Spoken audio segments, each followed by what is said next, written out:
pagka umasenso ang usapan natin, no, alam naman natin na most of us, ano, nadinig na natin na education yung sagot para ikaw ay umasenso.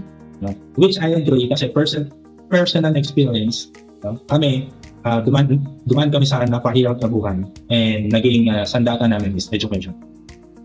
Ngayon, may mga pictures ako ipapakita sa inyo na kung saan related ito sa education and mag-react lang tayo. No? So first sa ating collection of pictures, last year lang to, no? Hindi last year. This year na graduation season, nakita ko tong picture na to at sinilin ko siya sa aking phone. So nakalagay dito, walang academic awards, honor, no problem kay tito, tita, uncle. Kita nyo naman, no? Grabe, ano, ang daming medals. So, good job kay tito, kay tita, kay uncle. Muntik nyo nang mapatay. Tuwang-tuwa si tita tuwang-tuwa din yung teacher sa likod. Muntik nyo nang mapatay yung bata, Di na makakahinga. Ano ba yan? So, opinion ko dito, ako hindi ako agree dito, no? Walang academic awards, honor. Tapos, bakit? Ano ba yung possible negative effect na? Hindi mo pinaghirapan pero makukuha mo yung isang bagay. No? Possible na maging irresponsible yung isang tao in the future. No? Kasi supposedly yung pagkakaroon ng awards, reflection yun ng yung performance. No? And yan, wala akong nakikitang positive effect na to. No? Hindi matututo yung isang individual ng responsibility, accountability, no? And positive attitude towards learning kung ganito yung gagawin nila. Bibigyan ng bumili ng maraming medal. At hindi ko din alam kung totoong picture ba to. Kung ako dapat hindi ito inalaw sa school, dapat ito inalaw na sasabitan siya na napakaraming medals for no reason. You know? So, ayan, sana hindi na ito payagan in the future. Next picture natin, ito nauso din. No? Parang tawag nila yata dito, money read, yung bintas ng pera. So, meron tayo dito yung first picture. Grabe, tigi 1,000 yan. Wow! Tigi 1,000 yan, no? So, sa akin, against din ako dito. But lagi ka namang against, wala ka namang sinasangayon. Hindi, let me explain bakit hindi ako natutuwa dito. No? Number one, maging sensitive tayo doon sa mga nasa paligid sa atin.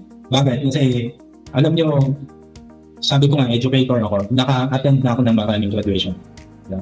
At may mga tao na nasa graduation, wala yung parents nila, wala yung family nila. Bakit? Hindi dahil ayaw silang puntahan. Kung hindi, wala sila. Kailangan talaga nilang pumayag at hindi sila maka-attend sa graduation. Even gusto nila. Kasi wala sila. No?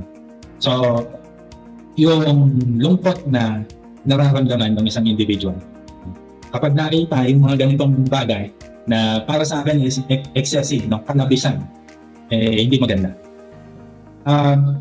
Noong kami nag-graduate, nagbibigay din naman ng regalo na nakabox. Bibigyan kami ng regalo na nakabox.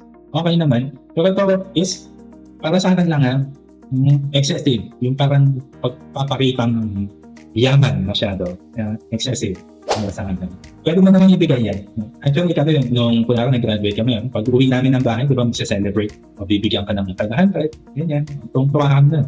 Pero ito, kung may magnanakaw ka dyan sa inabangan pero maraming pera to. Diba? So, sana hindi na rin tumauso, no? Sana hindi na tumauso. Talagang pinayagan pa na sa school, no? Isasabit yung pera sa taas ng stage, suot niya. Paano? Para sa akin, paano? Eto, dito naman, dito tayo, nakita ko tong post ng Pilipinas Today. Sabi niya, daming honor, pero bagsak sa PISA ang Pinas. Sabi niya, it's graduation season. Pero bakit? Parang lahat ng mga bata may honor at awards. Yun yung sinasabi ko sa inyo. No? Before, kapag ka may honor at awards ka, ibig sabihin nag-excel ka. No? Doon sa isang bagay na yun. For example natin na ikaw ang most punctual. Nag-excel nga sa hindi pag-absent at hindi pagiging late. Pag ikaw ay nasabi ang first honor, ikaw yung academic. No? In academics, ikaw yung may pinaka magandang performance. So, sabi, sorry, hindi naman sa hindi masaya para sa kanila. Pero, naalala ko lang, ang hirap magka-honor dati. Pero yan, ano? Ang hirap magka-honor dati. Parang nakakabilib talaga. Musta naman yung 2/3 ng class may honors. Totoo yan, you know? Actually, hindi lang siya naging trend sa Pilipinas. Dito din sa Vietnam. Napag-usapan namin yan ng misis ko noong graduation season, mga 2 months ago, na bakit naging ganon. Tapos, sabi dito, ulelak tayo sa PISA. Opinion ng isang user. Okay. So, pag-usapan na lang natin ito. In relation dito kanina, ano na nabanggit ko kanina. Pagka ganito lang, yung kahit sino pwede na bili ka na lang ng medal tapos isasabit mo doon sa graduation. Ito yung kalalabasan. Parang wala na siyang value. No? Tapos hindi mo natuturuan ng pagiging responsible ng isang estudyante na para makuha mo yung isang bagay dapat deserving ka. Kailangan mag-forsige ka. Ganyan. Tapos, butaw. Di ba? Butaw. Meron kang medal pero wala siyang saysay. Meron kang award pero hindi ka naman talaga natuto. Butaw siya. Ito yung pinapakita dito. So, naiintindihan ko yung iba, sabi nila na kasi daw malungkot yung ibang bata kapag wala silang award. Pwede naman nilang pagsikapan next time para sila naman yung mag-award.